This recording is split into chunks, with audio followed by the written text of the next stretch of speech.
జై శ్రీమన్నారాయణ. నేను మీ icon astrologer Gattupalli Suresh Babu. మనకి 2026 సంవత్సరం ఫిబ్రవరి 23వ తారీఖు ఏంటనుకుంటున్నారా? మారేటువంటి గ్రహాలండి. ఇవి ఏ గ్రహమో తెలుసా అండి? కుజగ్రహం. ఈ కుజగ్రహం రాహుతో కలయికతో, అలానే కుంభరాశిలో రాహుతో కలయికతో రాబోతుంది. ఈ ఫిబ్రవరి 23వ తారీఖు నుంచి ఏప్రిల్ 2వ తారీఖు వరకు కూడా కుంభరాశిలో సంచరిస్తూ ఉంటుంది. అందులోనూ రాహుతో పాటు ఉంటుంది. మొదటిగా అధ్యయనంలో, అదే మొదటి భాగంలో, మొదటి వారంలో కూడా షష్టగ్రహి కూటమిలాగా ఏర్పడుతుంది కుంభరాశిలో. ఆ తర్వాత రాహుతో ఈ యొక్క ఏప్రిల్ 2వ తారీఖు వరకు కూడా రాహువు కుజుడు కలయికతో ఉంటారు. కాబట్టి ఆపోజిట్ సైన్ కేతువు కూడా వీరికి సహకరించేసి ఒక శుభదృష్టి అశుభదృష్టి యొక్క ద్వాదశ రాశుల వారి మీద ఎలా ఉండబోతుంది, వారి యొక్క జీవితంలో ఎలాంటి మార్పులు రావబోతాయి. అలానే మరొక విషయం కూడా ఏంటి ఏమంటే కనుక నూతన సంవత్సరం కూడా ఆరంభం అవబోతుంది. మన యుగాది నుంచి నూతన సంవత్సరం ఆరంభం కూడా ఈ కుంభరాశిలో రాహుతో పాటు కూడినటువంటి కుజుడు ఉండడం జరుగుతూ ఉంది. కాబట్టి ఈ మేర ఎలా ఉండబోతుంది ద్వాదశ రాశుల వారికి చూసినట్లయితే, ఎవరెవరి జీవితంలో పెళ్ళిళ్ళు చేసుకుంటారా, ఎవరెవరి జీవితంలో అన్యోన్యంగా ఉన్నటువంటి దాంపత్యం ఉంటుందా, ఎవరెవరి జీవితంలో వీరి యొక్క రాహువు కేతువు అందులోనూ కలయికతో ఉన్నటువంటి కుజుడు, వీరి యొక్క శుభ అశుభ ఫలితాలు ఏ రాశి వారి మీద ఎలా ఉంటాయి, ఆ తర్వాత బిజినెస్ చేసుకునేవారు, విదేశాలకు వెళ్ళేవారికి ఎలాంటి శుభ ఫలితాలు ఉంటాయి, ఏది ఎప్పటివరకు తెలుసా అండి? ఫిబ్రవరి 23వ తారీఖు నుంచి ఏప్రిల్ 2వ తారీఖు వరకు కూడా వీరి యొక్క గోచార స్థితిగతుల ప్రకారంగా ఈ యొక్క గ్రహరీత్యా దోషాలు ఏమున్నాయా, వీరి యొక్క స్థితిగతులు ఎలా ఉన్నాయో చూసినట్టయితే కనుక ఒకసారి మనం పరిశీలన చేసుకున్నట్టయితే ద్వాదశ రాశుల్లో ఒకటైనటువంటిది ద్వాదశ రాశిలోటి కర్కాటక రాశి. ఈ కర్కాటక రాశి వారికి ఫిబ్రవరి 23వ తారీఖు నుంచి ఏప్రిల్ 2వ తారీఖు వరకు కూడా ఎలా ఉండబోతుంది, వీళ్ళు సాధించేది ఏముంది చూసినట్టయితే కనుక కర్కాటక రాశి వారికి ఇది విదేశీయాన్ని ఖచ్చితంగా కనిపిస్తుందండి.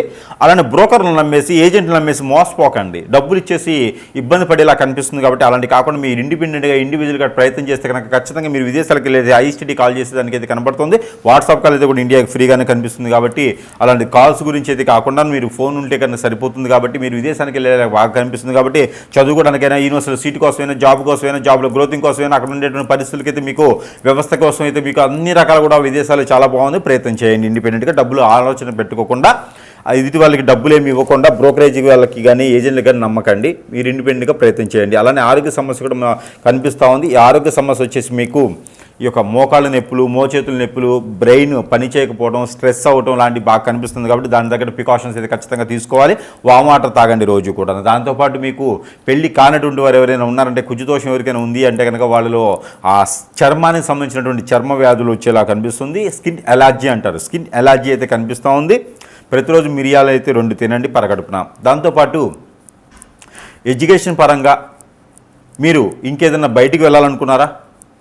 ఖచ్చితంగా ప్రయత్నం చేయండి. మార్చి ఏప్రిల్లో మీరు బయటికి వెళ్ళేదానికి అయితే కనిపిస్తుంది. ఈ కుజు రాహుతో కలిసి ఉండటం వల్ల మీకు మంచి కలిసి వచ్చే రోజులని చెప్పొచ్చు, మీకు కలిసి వచ్చే కాలం వస్తుంది అని చెప్పొచ్చు. అన్ని రకాలుగా బాగుంటుంది. మీ ఇంట్లో ఆస్తి తగాదలు ఏమైనా ఉంటే కూడా అవి నెరవేరుతాయి.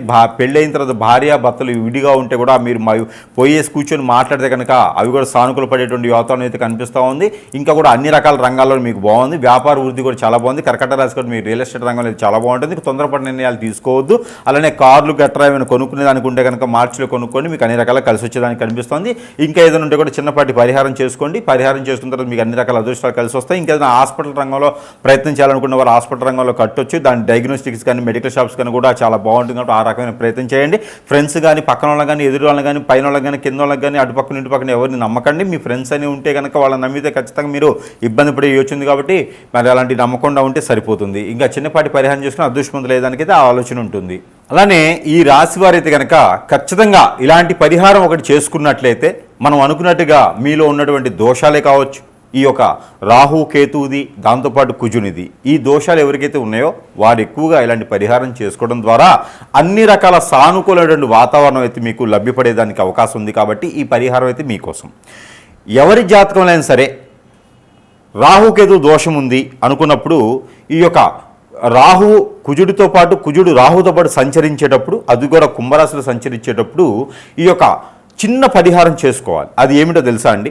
ఉలవలు ఒక 1/4 కిలో, గోధుమలు ఒక 1/4 కిలో, పచ్చ పెసలు ఒక 1/4 కిలో, అలానే కందులు ఒక 1/4 కిలో, ఇవన్నీ కూడా తీసుకొని మీరు నైట్ పనుకునేటప్పుడు మీ వద్ద పెట్టుకొని పనుకోవాలి.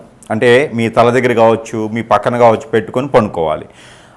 తెల్లవారి లేచిన తర్వాత ఇది మీరు మంగళవారం నైట్ చేయాలి. తెల్లవారి లేచిన తర్వాత అవన్నీ కూడా మీకు సమీప దూరంలో ఎక్కడైనా ఇవి నవగ్రహాలు ఉంటాయి.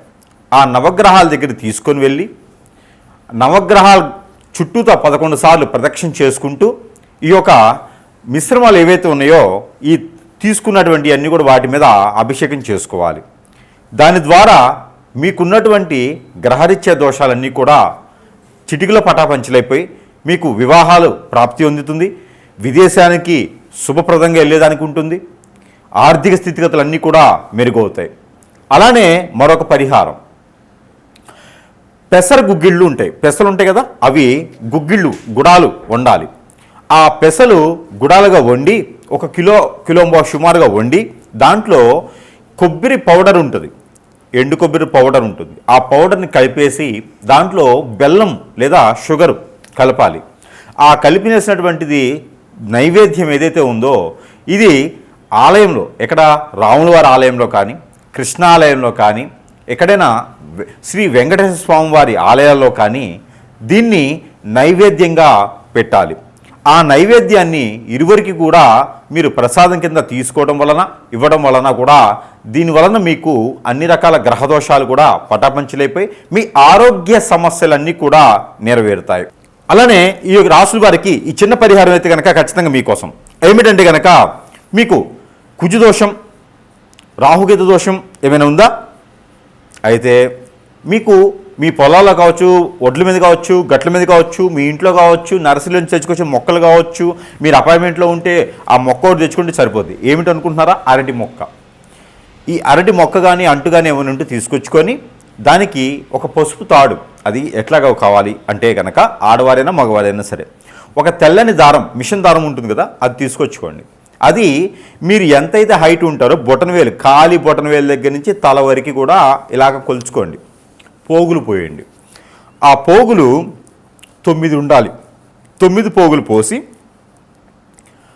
దానికి పసుపు, గంధం, కుంకుమ రాయండి. రాసిన తర్వాత ఆ దారానికి 7 ముళ్ళు వేయండి. 7 ముళ్ళు వేసిన తర్వాత దానికి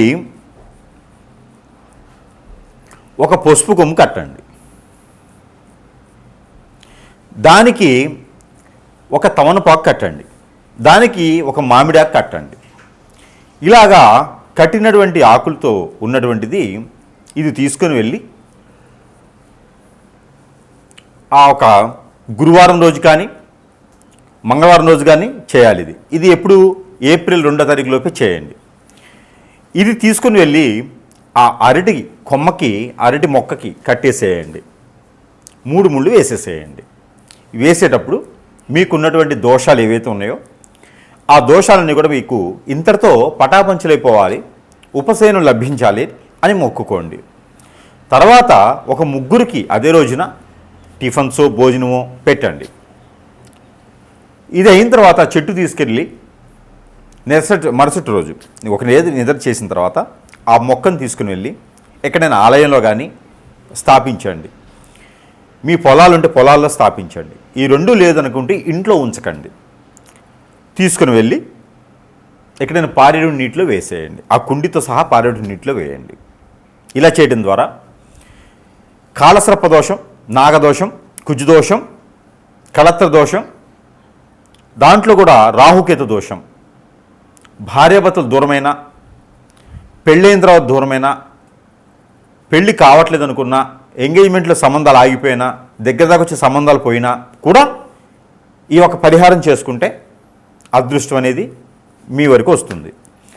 అలానే అదే అరటి మట్ట తీసుకొని అదే రోజున మట్టలో దీపారాయణ చేసి 2 ఒత్తులేసి ఆవు నెయ్యితో దీపారాయణ చేసి నీటిలో వదలండి. మనం కార్తీక మాసంలో వదులుతాం కదా, అలాగా నీటిలో వదలండి. ఎక్కడైనా చెరువు కుంట లేకపోతే మీ ఇంట్లో ఉన్నటువంటి గాబులు ఇట్లా బకెట్లో నీళ్ళు పట్టి దాంట్లో వదలండి. కొండెక్కదా దాన్ని అలా వదిలేసేసేయండి. ఇలా చేయడం ద్వారా ఆర్థిక సమస్యలు, ఆరోగ్య సమస్యలు కూడా మీకు ఇలా పటాపంచలైపోతాయి. ఈ ప్రయత్నాలు చేసుకొని అదృష్టవంతులు అవ్వండి.